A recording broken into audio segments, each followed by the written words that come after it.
আসসালামু আলাইকুম। এটিএন বাংলার সংবাদে আপনাদের সবাইকে স্বাগত জানাচ্ছি। আমি ফিরোজ তুহা। বিদেশে পালিয়ে থাকা সাবেক প্রধানমন্ত্রী শেখ হাসিনার বিদ্বেষমূলক বক্তব্য গণমাধ্যম ও সামাজিক যোগাযোগ মাধ্যমে প্রচারে নিষেধাজ্ঞা দিয়েছে আন্তর্জাতিক অপরাধ ট্রাইব্যুনাল।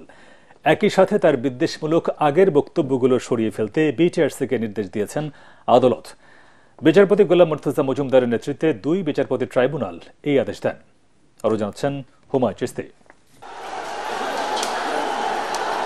ছাত্র জনতার গণ অভ্যুত্থানে গত 5 আগস্ট দেশ ছেড়ে পালিয়ে যান সাবেক প্রধানমন্ত্রী ও আওয়ামী লীগ সভাপতি শেখ হাসিনা। এরই মধ্যে তার বিরুদ্ধে জুলাই আগস্ট গণহত্যার শতাধিক মামলা হয়েছে আন্তর্জাতিক অপরাধ ট্রাইব্যুনালে। বিদেশে থেকে শেখ হাসিনা সামাজিক যোগাযোগ মাধ্যমে অন্তর্বর্তী সরকার নিয়ে নানা বক্তব্য দিচ্ছেন।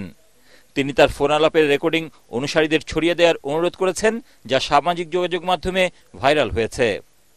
এসব বক্তব্যের মধ্যে যেগুলো সহিংসতার উস্কানিমূলক এবং গণহত্যার তদন্ত ও বিচার কাজকে বিঘ্নিত করতে পারে তা প্রচারে নিষেধাজ্ঞা চেয়ে আন্তর্জাতিক অপরাধ ট্রাইব্যুনালে আবেদন করে প্রসিকিউশন টিম। তিনি কিছু বক্তব্য দিয়েছেন যেখানে আমরা দেখতে পাচ্ছি যে উনি বলছেন যে 227টি মামলা হয়েছে, অতএব 227 জনকে মার্ডার করার সার্টিফিকেট পেয়েছি, লাইসেন্স পেয়েছি। উনি আরও বলছেন যে তোমাদের বাড়িঘর পোড়াচ্ছে, তাদের কি বাড়িঘর নাই? এই শব্দগুলো দিয়ে এই মামলার ভিকটিম এবং উইটনেসদেরকে এক ধরনের থ্রেট দেওয়া হচ্ছে। এই ধরনের বক্তব্য যদি পাবলিকলি পাবলিশড হয়, ব্রডকাস্ট হয়, তাহলে আমরা ট্রায়ালের সময় সাক্ষীদেরকে আর ট্রাইব্যুনালে আনতে পারবো না, তারা ভীতিগ্রস্ত হবে। এবং পরবর্তী যে সাক্ষীরা আছে, এখনও ঘটনাস্থলগুলো আছে, সেখানে গিয়েও আমাদের তদন্তকারী সংস্থা, তদন্তকারী কর্মকর্তারা এই সাক্ষীদের জবানবন্দি আর গ্রহণ করতে পারবেন না। সবকিছু শুনে আমাদের আবেদনটি ট্রাইব্যুনাল মঞ্জুর করেছেন এবং বাংলাদেশ সরকারের যথাযথ কর্তৃপক্ষকে ট্রাইব্যুনাল আদেশ দিয়েছেন যে এই সকল হেট স্পিচ যেগুলো এখনও বিদ্যমান আছে সেগুলোকে রিমুভ করার জন্য, এবং ভবিষ্যতে যেন এই ধরনের কোনো হেট স্পিচ আর পাবলিক বা ব্রডকাস্ট না হয় সেজন্য উনি আদেশ প্রদান করেন। ট্রাইব্যুনালের আদেশ বাস্তবায়নে প্রয়োজনীয় ব্যবস্থা নেওয়ার কথা জানিয়েছে প্রসিকিউশন।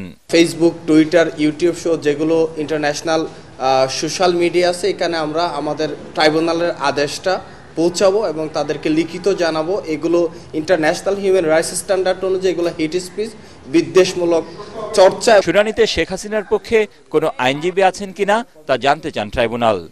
জবাবে তার পক্ষে কোনো আইনজীবী না থাকার কথা জানায় প্রসিকিউশন। হুমায়ুন চিশতি, এটিএন বাংলা, ঢাকা। ভারত স্বৈরাচার শেখ হাসিনার জন্য বাংলাদেশের মানুষের বিপক্ষে অবস্থান নেয় দেশটির সকল পণ্য বর্জনের আহ্বান জানিয়েছেন বিএনপির সিনিয়র যুগ্ম মহাসচিব রুহুল কবির রিজভী।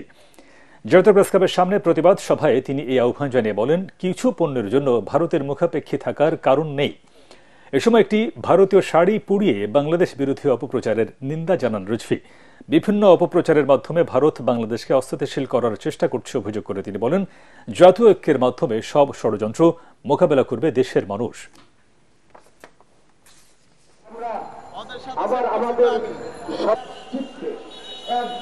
যারা আমাদের স্বাধীনতাকে শ্রদ্ধা করে না, যারা আগরতলায় বাংলাদেশের পতাকাকে নেমে ছিঁড়ে দেয়, আমরা তাদের দেশের পণ্য বর্জন করব।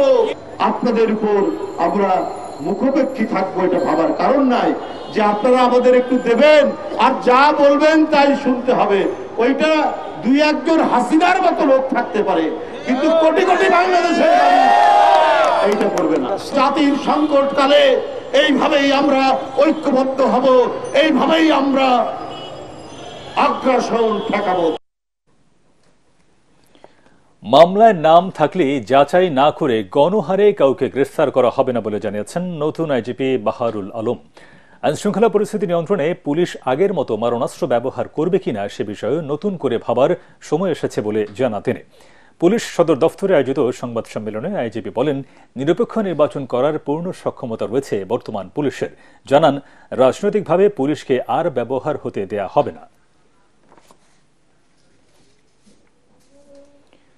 5 আগস্টের পর Bangladesh national cadet corps BNCC যেভাবে সহায়তা করেছে তাতে দেশ নিরাপদ জায়গায় এসেছে বলে মন্তব্য করেছেন সেনাবাহিনী প্রধান জেনারেল ওয়াকারুজ্জামান।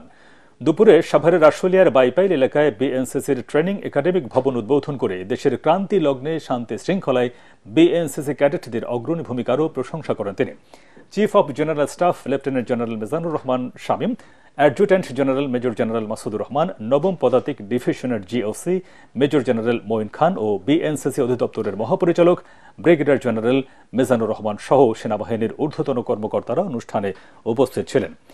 এর আগে সিএমপি সেন্টার স্কুল অ্যান্ড কলেজে কোরের বাৎসরিক অধিনায়ক সম্মেলনে যোগ দেন সেনাপ্রধান।